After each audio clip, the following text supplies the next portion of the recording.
René Magritte s'éteint chez lui le 15 août 1967. Le plus célèbre peintre belge emporte avec lui de nombreux secrets. En voici 10.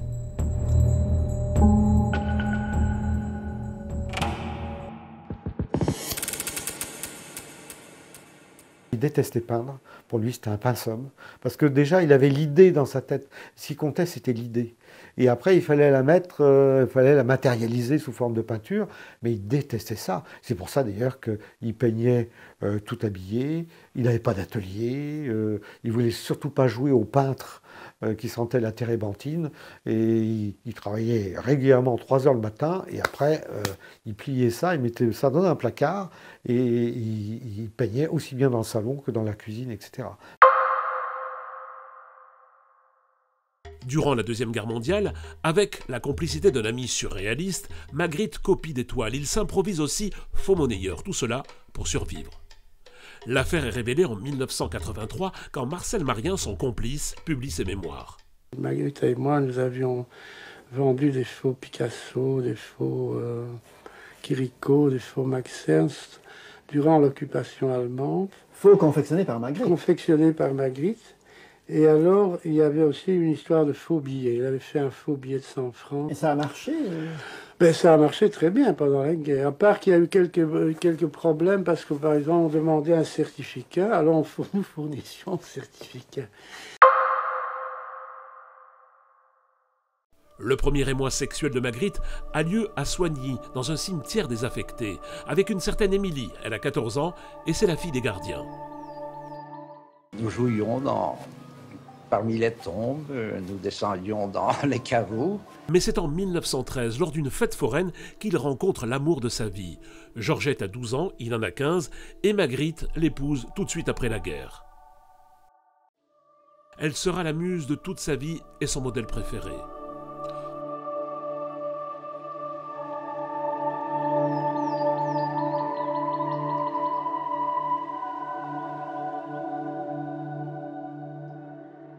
« 1912 est marqué par une tragédie.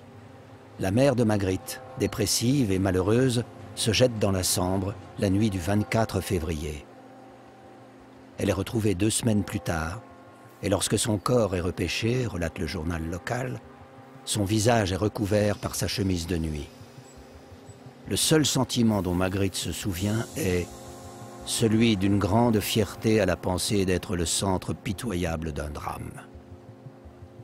Toute sa vie, Magritte évitera d'en parler, et même à ses plus proches. Cette maison du 95 rue des Gravelles apparaît comme une des sources cachées de l'imaginaire de Magritte. En 1927, il s'installe avec Georgette au Perreux-sur-Marne, en banlieue parisienne. Magritte travaille beaucoup, veut exposer. Il souhaite aussi rencontrer André Breton, le chef de file du mouvement surréaliste. Mais une brouille survient lors d'un repas en présence de Georgette. Breton la somme de retirer son crucifix autour du cou. Georgette refuse, le ton monte, Magritte et sa femme claquent la porte. La fréquentation du groupe s'est passée d'une manière un peu difficile. Et effectivement, Breton, qui était un pur littéraire, et moins visuel. Les premiers surréalistes, c'était surtout des écrivains. Édouard Aragon, etc. Soupeau, c'était des écrivains. Donc la peinture est rentrée progressivement dans l'horizon surréaliste. Avec Breton, les relations se sont calmées jusqu'au moment où, effectivement, dans le surréalisme et la peinture, Breton lui a rendu hommage. Et on peut dire qu'ils se sont quittés à la mort de Breton en 1966 sous les meilleurs auspices. Magritte passe l'été 1929 à Cadaqués, en Espagne, chez Salvador Dali, avec Paul Éluard. Une étonnante proximité artistique lie le belge et le catalan.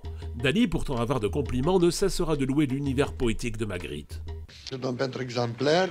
Je trouve que c'est peut-être le premier des peintres surréalistes, très scolaire, et il devrait servir dans toutes les écoles du monde, inclus la Chine de Mao Zedong, pour illustrer d'une façon primaire ce que c'est que la poésie. C'est celui qui a donné des exemples les plus frappants du langage poétique. Lors de périodes difficiles, et il y en aura beaucoup, Magritte travaille pour la publicité. Il nomme cela les travaux imbéciles. Magritte avait un sens de l'image et surtout de l'image percutante. D'ailleurs, ces tableaux qui sont connus, ce sont des tableaux comme des archétypes, c'est-à-dire ça parle à tout le monde. Ça parle à tout le monde et même aux Beatles, puisqu'en 1968, Paul McCartney s'inspire de cette toile pour créer le label Apple Corps. CBS, la chaîne de télé américaine, reprend l'œil d'un tableau pour faire son logo. Enfin, il y a la compagnie belge Sabena. Elle saura utiliser à son profit un autre tableau célèbre de Magritte. À la fin des années 30, le Rex, un parti d'extrême droite belge, tente de s'imposer dans le pays. À la tête de ce parti fasciste, un certain Léon de Grelle. Il prône un rapprochement avec l'Allemagne. Magritte veut alerter ses concitoyens du danger que représente un tel homme. Il se saisit alors de ses pinceaux et son image vaudra bien mieux qu'un long discours. Ce chien l'a suivi jusqu'à la fin de sa vie. Donc un coup il était blanc, un coup il était noir, un coup il était blanc, etc. Mais c'était toujours le loup de Père qu'on voit sur toutes les photos qu'il emmenait partout. C'était un membre de la famille. C'est-à-dire que Magritte, si un restaurant refusait le chien, il n'y allait pas. Si un musée refusait les chiens, bien évidemment, il ne rentrait pas. Les églises, pareil. Enfin, tous les commerces qui ne prenaient pas le chien, ils ne rentraient pas. Donc, le loulou était sacré. Le loulou, c'était leur enfant symbolique. Il aimait vivre comme tout le monde. Et quand le succès est venu, est-ce que ça l'a changé? Pas du tout. Pas du tout. Ça ne l'a pas touché du tout. Absolument pas. Magritte, peintre majeur du XXe siècle, ne connaîtra la grande aisance financière que quelques années avant sa mort, et cela grâce au travail du galeriste Alexandre Yolas à New York, mais aussi avec l'aide de Harry Torchner, avocat spécialiste du droit international. J'ignore la véritable raison que j'ai de peindre, tout autant que j'ignore la raison qu'il y a de vivre et de mourir.